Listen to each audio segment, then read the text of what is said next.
Schizophrenics. What's it like to have schizophrenia? It's in agony. At every stage of your life, it will make you suffer. I very recently gotten on medication. Over the course of 2 years, I finally managed to find medication that works very well. The side effects aren't that bad, at least compared to the medications before. Anyway, I think the worst part is that it will cause you to act in ways that nobody will ever understand. You will fully believe things that are completely nonsensical. Paranoid episodes are horrific. Imagine feeling like everyone is trying to kill you. I mean that literally. I know that phrase gets tossed around a lot, but actually try and picture it for a second. Have you ever been running from someone you thought was out to get you? Literally picture that at every corner you see someone, that feeling comes back. That feeling of fear is horrible, but it's made so much worse by how people react. My parents couldn't tell what I was feeling. I thought that if I told anyone about the hallucinations or the crazy conspiracies I thought were real, then I would die. So I would hide when I started panicking. I would try to hide it, and my parents would make me panic so much more. The way that it cripples you socially is one of the worst elements of it to me, and that social isolation will just add more and more legitimacy to your delusions because nobody is there to tell you that it's crazy. I was always in a state of constant alertness because of stupid things I was afraid of. When I finally started coming out about it, I was met with tons of resistance and claims I was lying. It really f***ing hurts to come out about your problems and get hate for it. The way it makes your head race is just painful. Staying up all night thinking I was in danger, overthinking everything, hearing things that aren't there, and being convinced it was real. Then there's what they call delusions of grandeur. When you think you're powerful, or genius, or even supernatural. These make you do crazy shit, often extremely dangerous and embarrassing later on in life.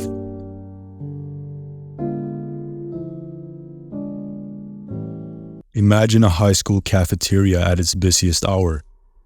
Just deafening roars of mumbling that you'll get random words every now and then. But it's mostly just a mess of voices that you can't really make out.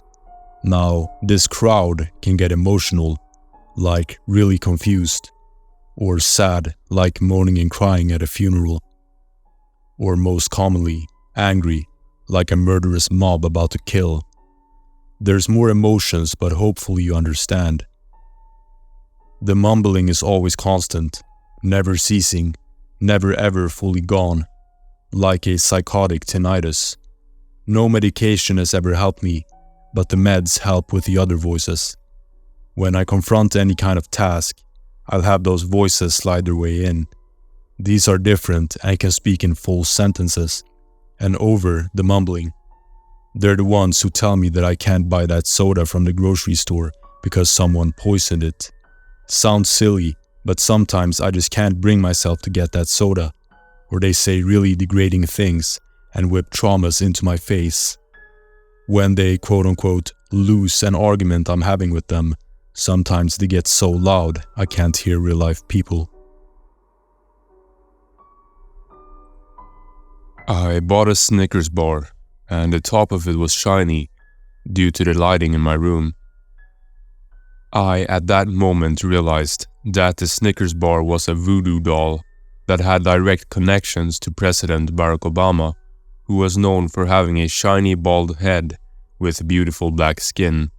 So I petted him and took care of him until it melted, and I was in severe shock, cause I thought I had just killed the President of the USA. That, and I once fell in love with a coffee machine, cause I thought it could read my thoughts, and whenever I thought that I wanted coffee, there was always coffee ready. Very sweet of her. I made sure to hug that coffee machine every time I passed by it.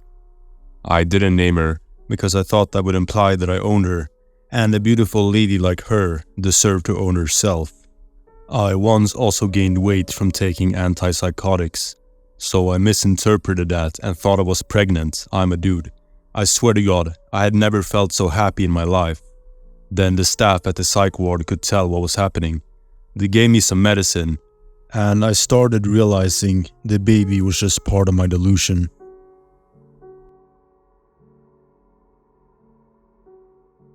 I thought I was demonically possessed.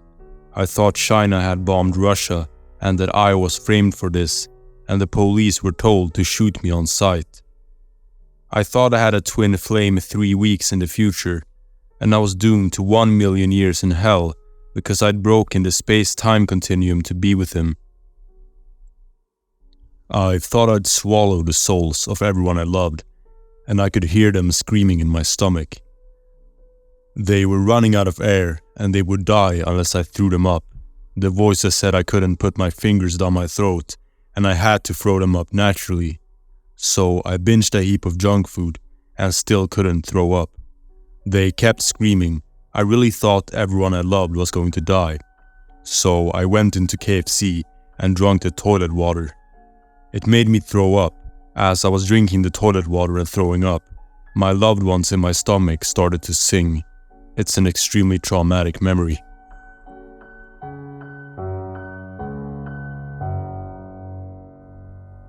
Well, I have a funny situation. On the way home from school a couple of years ago, I was probably 14, sometime in early high school, I passed a bush.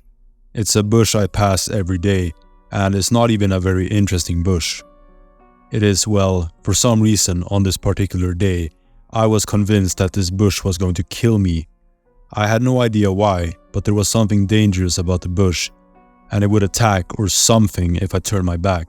So I stared at it for an hour and a half, stood in front of this poor person's house and stared at their bush. Finally, I began to suspect that nothing would happen, so I walked away. My voices thought that was hilarious, so they named the bush Helga and said I was in love with her. They made up a lot of silly stuff, and the rest of the bushes in the photo have now been named.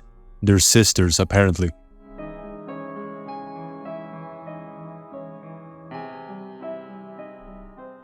I had a crush on a coworker from my work. We ended up exchanging personal email info. She had mentioned collective consciousness in a conversation one day at work. Somehow, I got to thinking that there was definitely some kind of collective consciousness, and that she was kind of the queen of it all.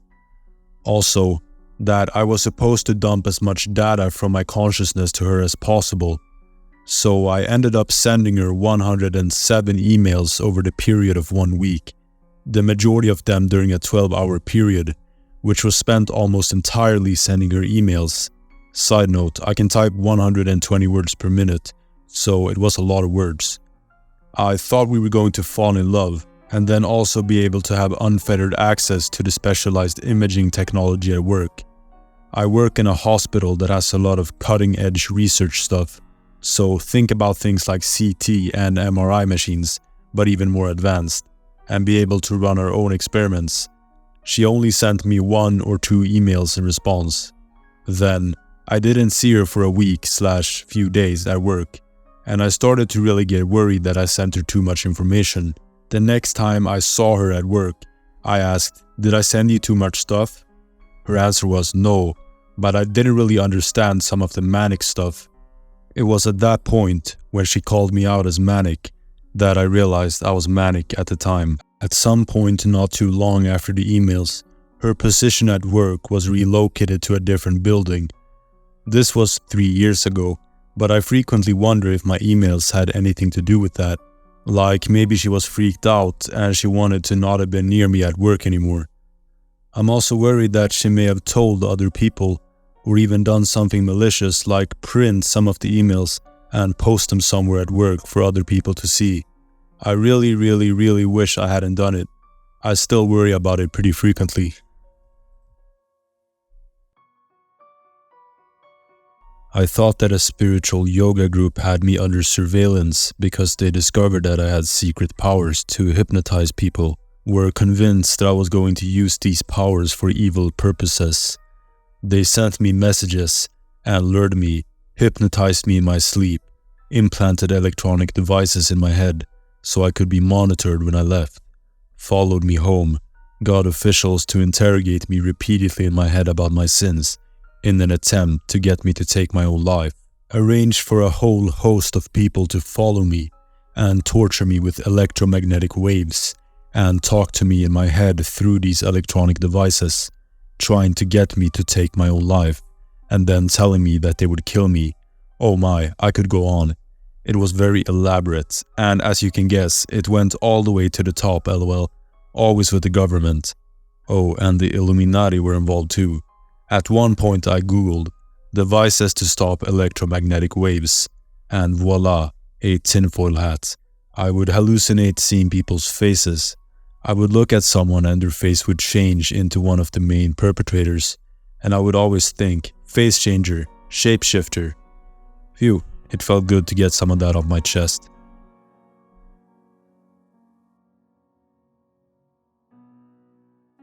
As for my scariest hallucination, it will always be my first visual hallucination.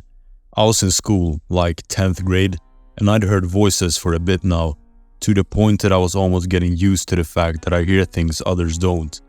I remember getting up from my desk to use the toilet, and when I got out of the room, I see this man with no face, just standing there facing me. At first, I just thought my eyes were messing with me, so I blink a couple times, shake my head a little bit, and look back, and he's gone. No way he could have moved in those empty, silent hallways without me hearing it, but he's gone. So I just go to the bathroom, thinking it's kinda weird, but not thinking too much about it. I even joked with myself that now I'm seeing things too, but when I got to the bathroom, he's there again, standing in the doorway. I stop and just kind of stare for a second, more curious than anything. And then I think, well, maybe he's just wearing a mask or something. And I ask if he can move over and let me in the bathroom. But then this other kid comes out and asks who I'm talking to, right as he walks through the faceless guy. I just stand there, speechless. The kid looks at me like I'm weird, but then just walks away. The dude with no face moves over to let me by, and I give him as wide a berth as I can while I go in, never taking my eyes off him. He followed me into the bathroom, and a few seconds later, this girl walks in, and I begin telling her that she's in the wrong bathroom. When I notice that she doesn't have a face either, they both begin walking towards me, and at that point I'm pretty damn scared, so I go and hide in one of the stalls and bawl my eyes out, cause at this point I realize that I'm pretty much just crazy. I didn't come out until the staff came and talked me into it. The two of them, the faceless guy and the girl, show up every now and again. I've since graduated and moved away from there, but they still show up wherever I am, but they never do anything, so I don't know what to make of it, but that first time scared the living shit out of me. That will wrap up this video. If you want to see similar content, make sure to drop a comment. Thank you for watching this episode of Horror Vault.